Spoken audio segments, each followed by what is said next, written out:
Olá, meus caros, aqui é o Corvo. Animes. A história dos animes e do horror, de certo modo, anda bem juntinha. Embora muitas das obras feitas para o público infantil, para a faixa etária infantil, não necessariamente tivessem esse propósito inicialmente. É claro, anime não é apenas algo infantil. Existem várias categorias que visam tipos de público diferentes e também faixas etárias diferentes. Mas anime e público infantil tem muito a ver, até porque entre adultos e crianças, ambas as faixas etárias são bastante ocupadas no Japão, mas as crianças têm um pouquinho mais de tempo do que os adultos para desfrutarem obras artísticas. Então, naturalmente, é normal que haja também uma variedade muito maior de animes disponíveis para as crianças. Enfim, não dá para falar de animes sem falar em crianças, embora animes não sejam coisas apenas de crianças. Mas um fato curioso sobre os animes, incluindo os infantis, é que esse elemento do gore, do horror, de certo modo, sempre está presente em um ponto ou outro. Uma coisa que acho bastante curiosa, depois de todos esses anos assistindo animes, algo que basicamente eu faço desde criança, como adulto muito menos do que eu fazia anteriormente, é que até naqueles subgêneros onde supostamente, pelo menos no senso comum, o público-alvo seria o infantil, há elementos tão bizarros, tão macabros, que é uma completa insanidade nós pensarmos que eles são inseridos, exibidos para crianças como se não fossem nada demais. Ok, que algumas pessoas vão dizer que o motivo disso, o motivo desse aspecto explícito ser apresentado, é para que no fim as crianças se identifiquem mais com aqueles que são os heróis do que aqueles que são os vilões. De certo modo, há lições morais presentes nos animes, mesmo naqueles mais simplórios. Isso é muito comum na indústria japonesa. Mas mesmo assim, mais velho, já adulto, um pouco mais maduro e também com uma bagagem cultural maior do que eu tinha quando criança, eu não consigo deixar de pensar, de olhar para trás e revisitar alguns animes que fizeram parte da minha vida e me perguntar: isso aqui foi realmente inteligente? Foi realmente assertivo de ser exibido para as crianças? Objetivamente falando, e falando num sentido até meio tendencioso da minha parte, eu não mudaria em nada esses animes, porque eu tive muita diversão com eles. Falando egoisticamente, tá? Eu me diverti e parte dessa barbárie eu tive contato muito cedo, de maneira precoce, e isso me deixava cada vez mais interessado nos animes, porque através deles eu poderia descobrir coisas que não eram muito acessíveis em outros elementos, objetos, obras da minha própria cultura.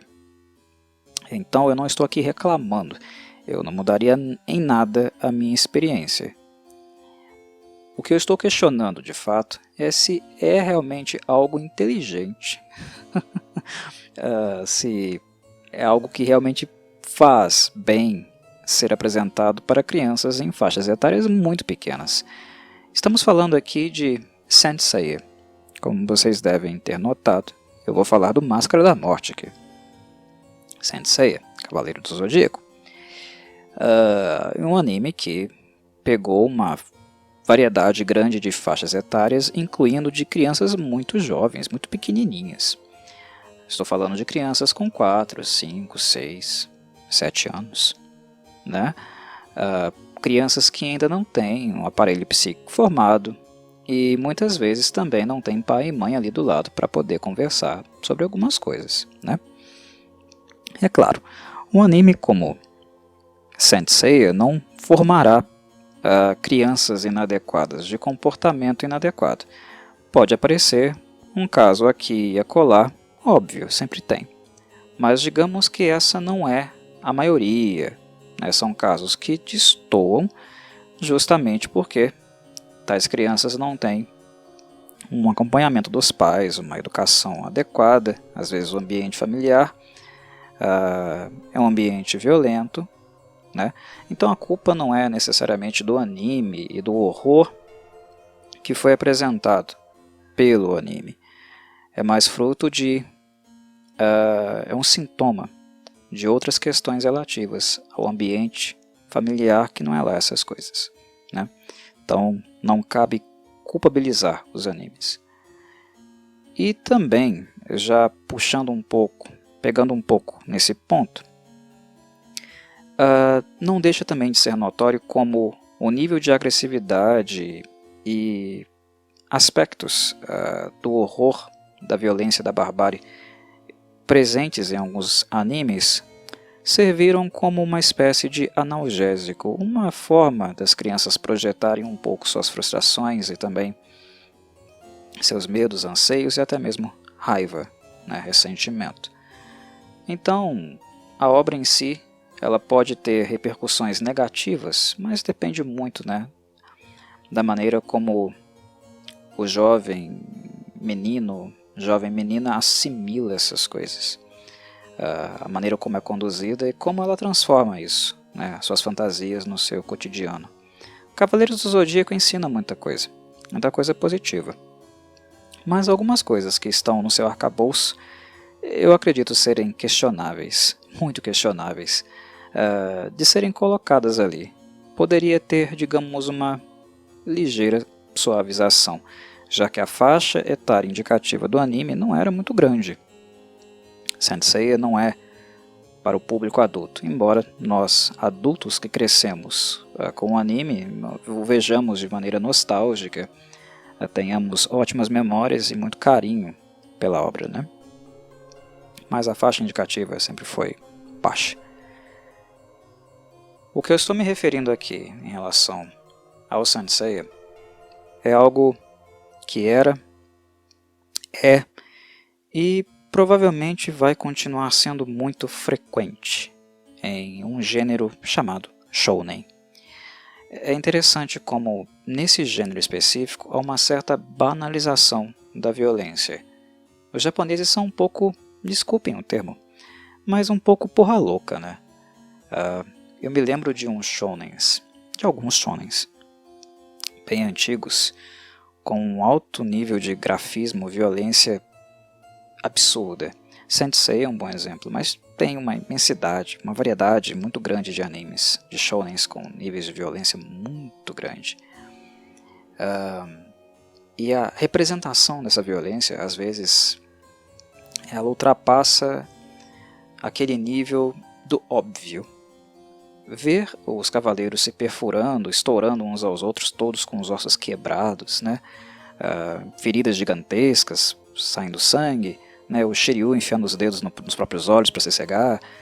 Isso é grotesco, é extremo.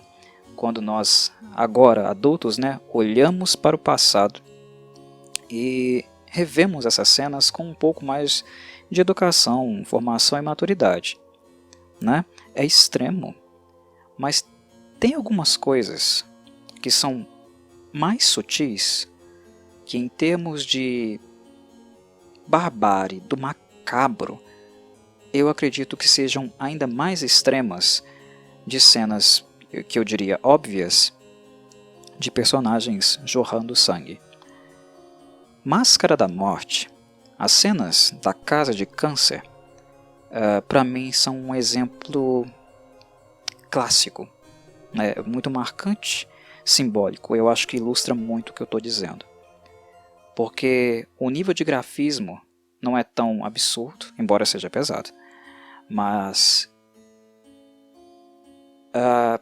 artisticamente falando, traço, representação, as cabeças, as faces anexadas às paredes, teto da casa de câncer, e ouvir o próprio personagem, o próprio antagonista falando com orgulho, com prazer sobre os seus troféus humanos.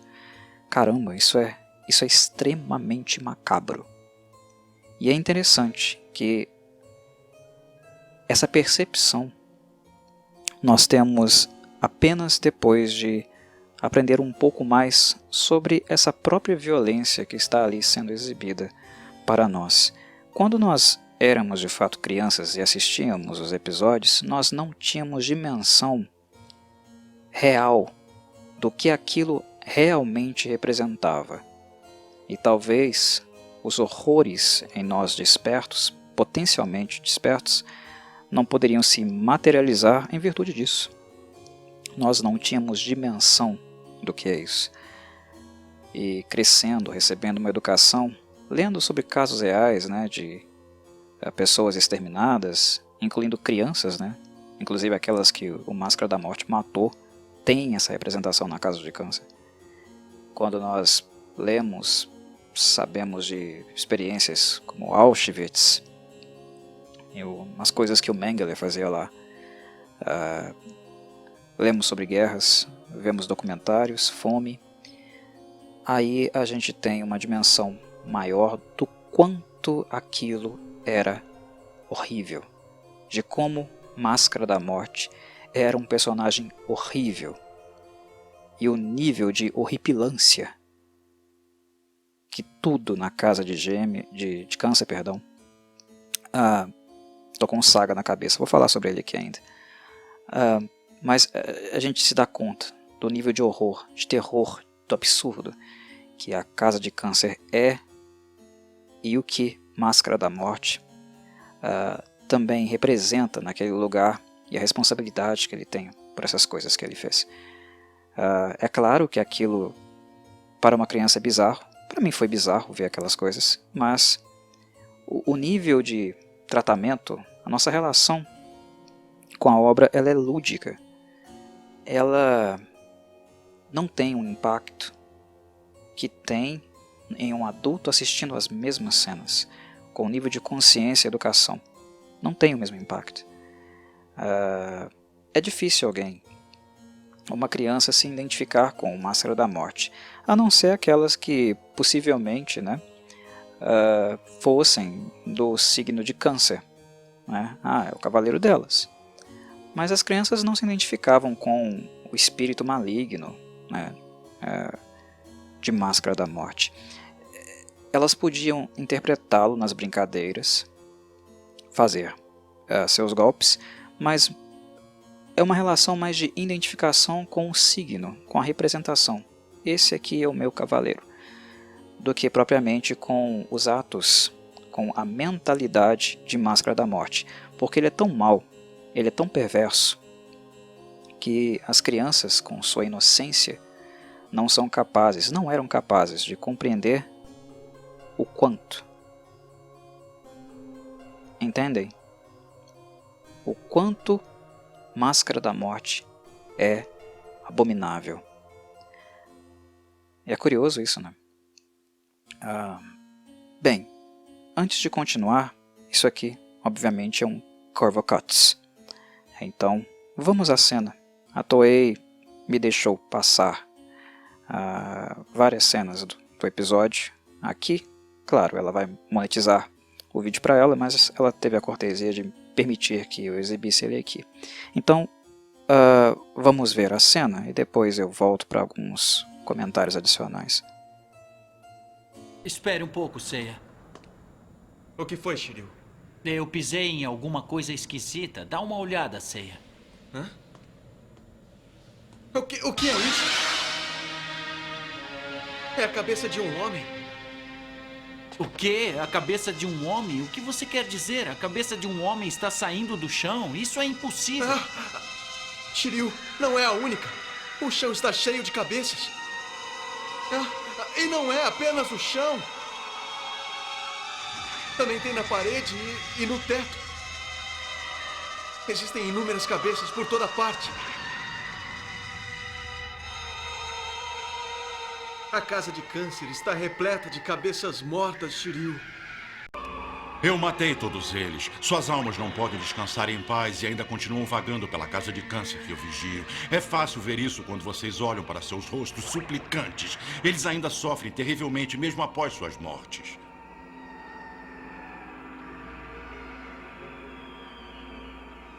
Você é um canalha. Eles são a prova da minha força. Em outras palavras, são minhas medalhas. Vocês entenderam? Todos me chamam de Máscara da Morte por causa dessas cabeças. Não pode ser uma prova de força nem uma medalha. Eu não entendo o que possa ser. Shiryu, eu não tinha percebido, mas existem cabeças de crianças também. O quê? Até criança? Bizarro, né? Eu me lembro perfeitamente dessa cena. E é claro, Cavaleiros do Zodíaco é muito famoso pelas cenas bizarras, horríveis, que acontecem durante toda a saga. Inclusive, né, as clássicas, como também as posteriores, né, as mais contemporâneas, como a saga de Hades, por exemplo. Eu me lembro do impacto da Casa de Câncer. Bizarro, horror. Eu já conhecia filmes de horror naquela época, já tinha assistido uns poucos. Eu era muito pequeno, mas já tinha acesso. E me lembro que foi macabro demais. Eu me lembro da sensação de nossa, esse é vilão mesmo, esse é tenso. E assim, não é a mesma mentalidade, não é o mesmo olhar que eu tenho hoje, mas mesmo muito novinho já dava para perceber que tinha alguma coisa muito errada na Casa de Câncer. Tinha uma coisa muito errada com Máscara da Morte. E coloquemos os pingos nos is. O Máscara da Morte é um dos Cavaleiros de Ouro mais medíocres das 12 casas. Disparado. Alguns colocam esse rótulo no Aldebaran, né, em virtude dos acontecimentos do que se passa na Casa de Touro. Mas Máscara da Morte é medíocre em todos os níveis. O Aldebaran nunca foi lá um cavaleiro muito lendário entre os 12. Mas o Máscara da Morte, tão pouco. E eu acho ele um vilão expressivo por causa do nível maligno que esse cara tem. Mas em termos de ser um cavaleiro de ouro memorável, ele é uma vergonha para todos eles. E também é um antagonista que marca pelo extremo, marca pelo gore, pelo absurdo, por ser um genocida, por ser claramente um psicopata que se orgulha das vidas que ele ceifou. Mas é por isso que ele marca, porque ele nos choca. Como cavaleiro, ele é medíocre. Ele é um exemplo claro de pessoas em uma posição privilegiada, que tem acesso a poder e usa esse poder para pisar, para destruir os mais fracos. Máscara da Morte sem a armadura de Câncer não é nada. Ele é medonho, ele é um inseto, ele é repugnante, mas com a armadura, vestindo a armadura, ele tem poder. Mas ele não atinge, ele não desenvolve o potencial que a armadura, né, o cosmo de um cavaleiro de ouro poderia oferecer. Não, ele tem um nível de poder graças à armadura. E ele usa isso para um propósito que é antagônico a tudo que um cavaleiro de ouro de Atena, né, a deusa da justiça, deveria ser. Ele é poderoso em comparação com os cavaleiros de prata, os cavaleiros de bronze, mas entre os 12 de ouro ele é medíocre. Ele é completamente medíocre em nível de poder e também em termos de personalidade, né? Em termos de pessoa. É claro que aqui eu estou fazendo um recorte do Máscara da Morte, porque não foi apenas nessa saga que ele foi retratado, né? Ele também voltou a ser retratado na saga de Hades, né? Em um filme posterior, né? Um OVA, o nome no momento me foge, mas eu acho que chama Souls of Gold, né? É uma pequena série, né? Apenas com os Cavaleiros de Ouro.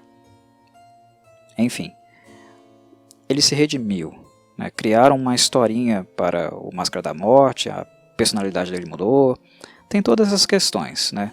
Mas é difícil perdoar ou pensar, sequer aceitar uma redenção para um personagem que foi criado do modo como ele foi criado, da forma como ele foi apresentado. Se vocês não se lembram, eu lembro vocês. A primeira forma, o primeiro modo como Máscara da Morte ele foi apresentado foi diante do Doko, né, do Mestre Ancião, que estava lá sentadinho, paradinho, olhando a cachoeira, né, o movimento da Cachoeira das Águas. E ele foi lá para matar o Doko. A intenção dele naquele dia era essa, né? Zombar um pouco do velhinho e matá-lo. Ele foi matar um ancião, um senhorzinho de idade. Mas é claro, né, sabendo o que nós sabemos do Doko, coisas que seriam apresentadas depois, né, é claro que o Máscara da Morte jamais conseguiria encostar um dedo nele. Mas o Máscara da Morte não sabia disso, né? E ele foi até lá matar o mestre do Shiryu, matar o Cavaleiro de Libra, que era um senhorzinho pequenininho, um senhorzinho de idade. Olha o nível desse cara. Ele já é introduzido assim. E a apresentação dele também é marcante, porque ela tem uma aura maligna, né? Cavaleiros do Zodíaco tinha excelentes apresentações de antagonistas. Em termos gráficos, em questão de trilha sonora, eles eram apresentados realmente como seres malévolos. E tinha toda uma ambientação gráfica e sonora que era condizente com isso, né? E tá mais do que claro, tá mais do que evidente que um senhor que se presta a matar um anciãozinho, um velhinho indefeso, que ali naquele momento era o que todo mundo achava que o Doko era de fato, né? Esse cara é vilão. Esse sim é vilão. Não há aqui nenhuma manipulação, nenhuma desculpa, né, ou mal entendido. Não, Máscara da Morte é mal porque ele é mal mesmo, porque ele gosta de sê-lo. Na minha modesta opinião, eu acho que o vilão mais notório de Saint Seiya é o Saga, né, o Cavaleiro de Gêmeos, que por sinal é o meu signo. Mas eu não falo isso porque é o meu signo. Eu falo isso por um conjunto de coisas. Pelo fato dele ter manipulado vários cavaleiros, pelos golpes dele, né, que são bem marcantes também. Até as 12 casas ele era o vilão principal, eu acho, em termos de carisma, representação, a dublagem nacional, que era incrível, né, do Saga. É um conjunto de fatores.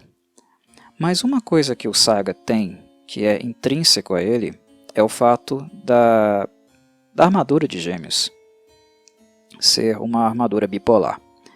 Ela tem uma dicotomia muito clara e óbvia. O lado mal em constante combate com o lado bem, né? A face do mal e a face do bem. Saga tendia para o bem, mas o mal da armadura, do cosmo, da constelação dele, o corrompe e fica maior que o bem. E a armadura de Gêmeos tem esse movimento. Uma hora o bem é maior do que o mal, mas em alguns momentos, em algumas gerações, isso vira. Então é um cavaleiro muito instável. Mas você pode notar, né? Nós notamos perfeitamente aqui um elemento externo ali. Era domínio.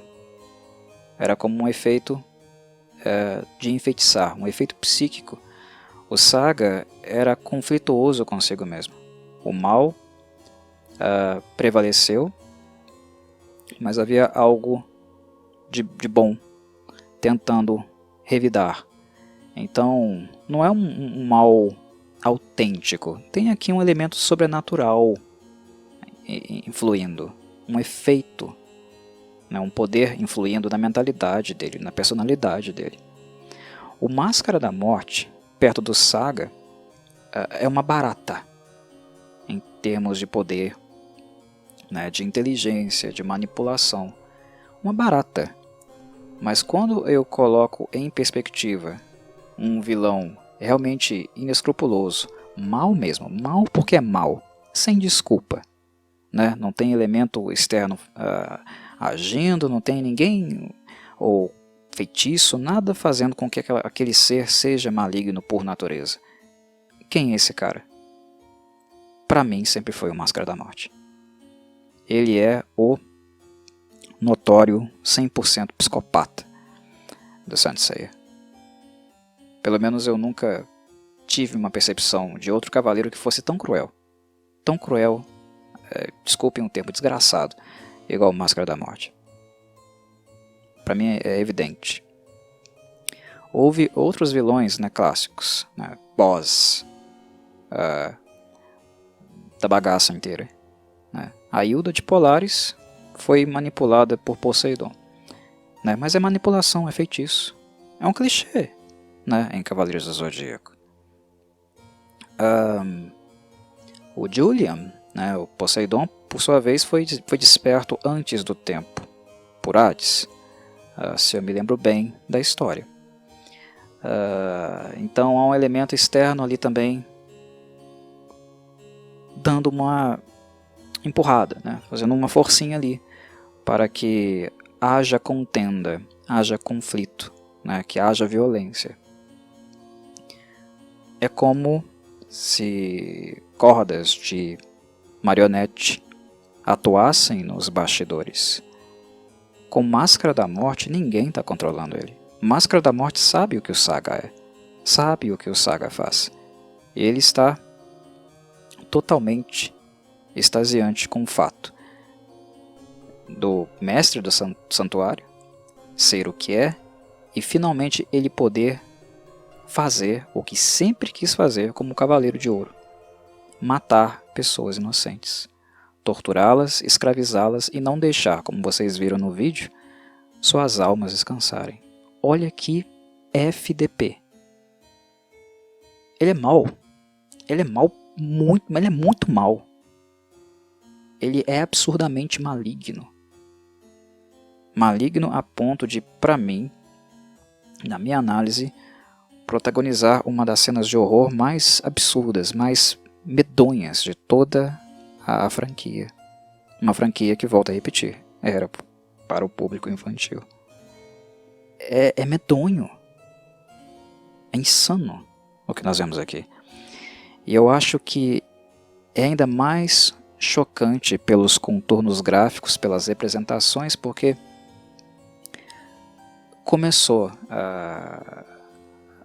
a exibição, né, o que nos é mostrado são adultos. Não que isso não seja horrível.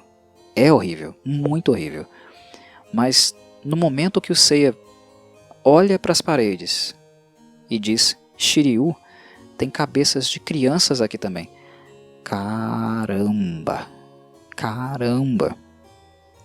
É aquele momento onde quando você pensou que os adultos, os criadores de Saint Seiya, já haviam cruzado limites, fronteiras aceitáveis, eles jogam um sarrafo mais pro alto. Eles dobram a aposta. Caramba! Crianças!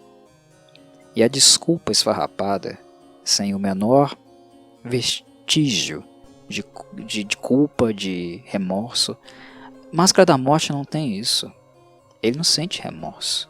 Ele não tem empatia. por nada nem ninguém. A única coisa que importa para ele é satisfazer seu desejo, que é integralmente sádico. Ele é um sadista puro. É inacreditável. Então, por isso, quando eu imagino um Kavakats relacionado a Saint Seiya, naturalmente a figura que eu vou me lembrar, que eu vou referenciar em um podcast como esse, é o Máscara da Morte, é o Death Mask. Porque não tem como. Embora, mesmo que ele seja medíocre em termos de poder, não é de poder que eu quero lidar aqui, eu quero tratar, não é isso que eu quero discutir. É perversidade, é horror. E o horror que ele apresenta é um nível que, nossa, particularmente, quanto mais velho eu fico, e mais eu me lembro dessa cena, mais ela me deixa horrorizado. E mais me revela, me faz me tocar das camadas profundas que esse anime, que é shounen, que a princípio seria simplório, ele é simplório em termos de texto, convenhamos. Mas o quanto ele vai fundo, mesmo sendo tão simples, pertencendo a um gênero tão simples e com um texto tão mundano. Mensagens. Embora o texto não seja rebuscado e que existam dezenas de clichês típicos do shounen, que depois de adultos, né, de assistir vários exemplares, nós começamos a perceber, é interessante como Saint Seiya, embora simples, embora clichêzão, tenha muitas mensagens, né, intrínsecas ali, no seu meio, no seu arcabouço, que se nós pensarmos, se nós tivermos elementos para pensar sobre elas, nós conseguimos fazer muitas reflexões, né? Aproveitar, desfrutar mais intensamente de tudo que é bom nesse anime, né? De tudo que ele ensinou de bom para nós, mas também nos tocar da representação do mal e o quanto era profundo esse mal também, como ele também não era superficial. A única coisa de superficial em Saint Seiya é o seu texto. O traço do mangá original não era muito bonito também não. O anime, na minha opinião, é mais bonito. Mas as mensagens, as possibilidades de aprofundar nelas é algo muito notório. Principalmente quando nós temos mais ferramentas para fazer isso. Quando nós somos mais maduros para fazer isso. E é horror. Né? A intenção do Kavakats, a intenção de trazer essa temática, de ressuscitar o Máscara da Morte aqui, depois de tantos anos, é essa.